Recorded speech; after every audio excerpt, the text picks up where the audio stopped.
เนาะอันนี้ก็เป็น EP 2เนาะจากเมื่อนี้ก็ได้ออกมาให้มาสวนคือเก่านี่แล้วก็สิ่งที่เพิ่นกำลังปลูกสร้างหรือว่าสิ่งที่เพิ่นกำลังปลูกพังนะแต่ว่าเมื่อนี้ก็กำลังเกิดใหม่ตัวนี้นี่เกิดวานนี่ตัวนี้เกิดมาซื้อนี่ตัวนี้ตัวนี้เกิดมาซื้อนี่ตัวนี้ไก่ชิได้คล้ายเลยได้เพิ่นว่าอีก5 ปีเตรียมซื้อแล้วเด้อนี่ค่ะ FC ที่ติดตามเพิ่นไว้นะนี่ผู้ใดที่ได้ติดตามเพิ่นไว้นี่ก็สิใส่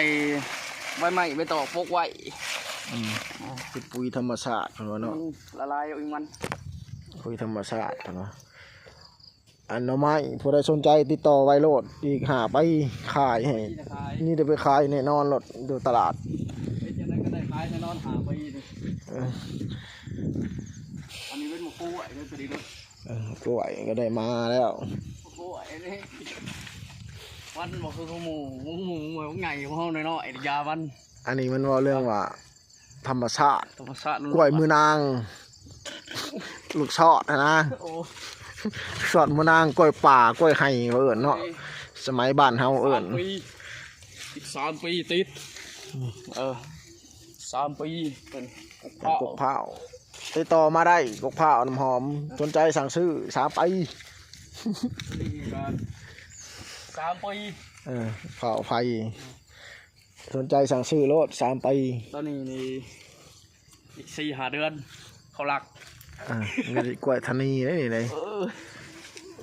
ตอนนี้3 ปีเป็นหมากเป็นนอตัวนี้ยังบ่เกิดตัวนี่มันคือบุคคลเอาไปขยายนี่หน่อในอะไรกันเลยเนาะมอเนี่ยเขาขยายออกมันแต่เฮาแต่ของเขาไม่เนี่ย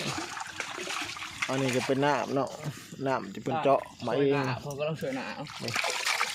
พอได้กินนะยังไงน้ำอ่างอะไรเพิ่นเห็ดบ่อไว้เพื่อแลนเพิ่นยังตกลงในเฮาก็ได้เลย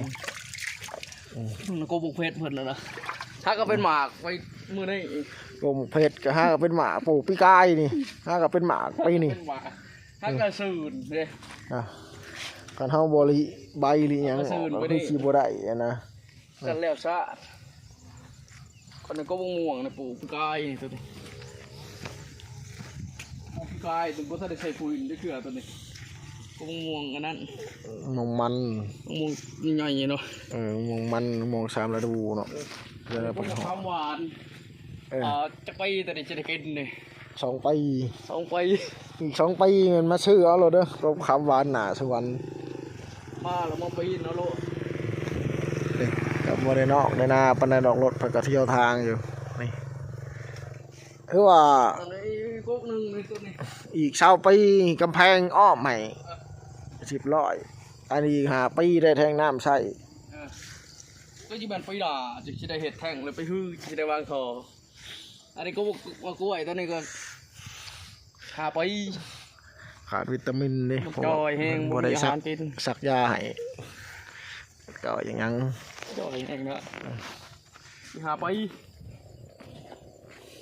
อันนี้นะมันนี่คือสิสูบน้ำมันเบิ่งนะว่าปั๊มน้ำได้ว่ามันสูบได้นี่เลย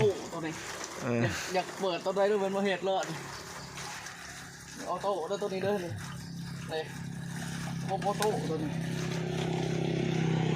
ขับปูลานชิมังเหยียบบ่มีเปื้อนพันวะเหยียบอโลดนี่ดิจีนี่ก็ลักเอานี่จีบ่ได้ซื้อจีไปลักเอาระวังไฟกองข้างหน้าบ้านนะเรื่องเฮียโลดเองบ่พออยู่พันวะพอหยอกเนาะก็ได้ซื้อมาแหละแต่ว่ามันบ่พอนะไว้น่ะเรือมือมาฮื้อ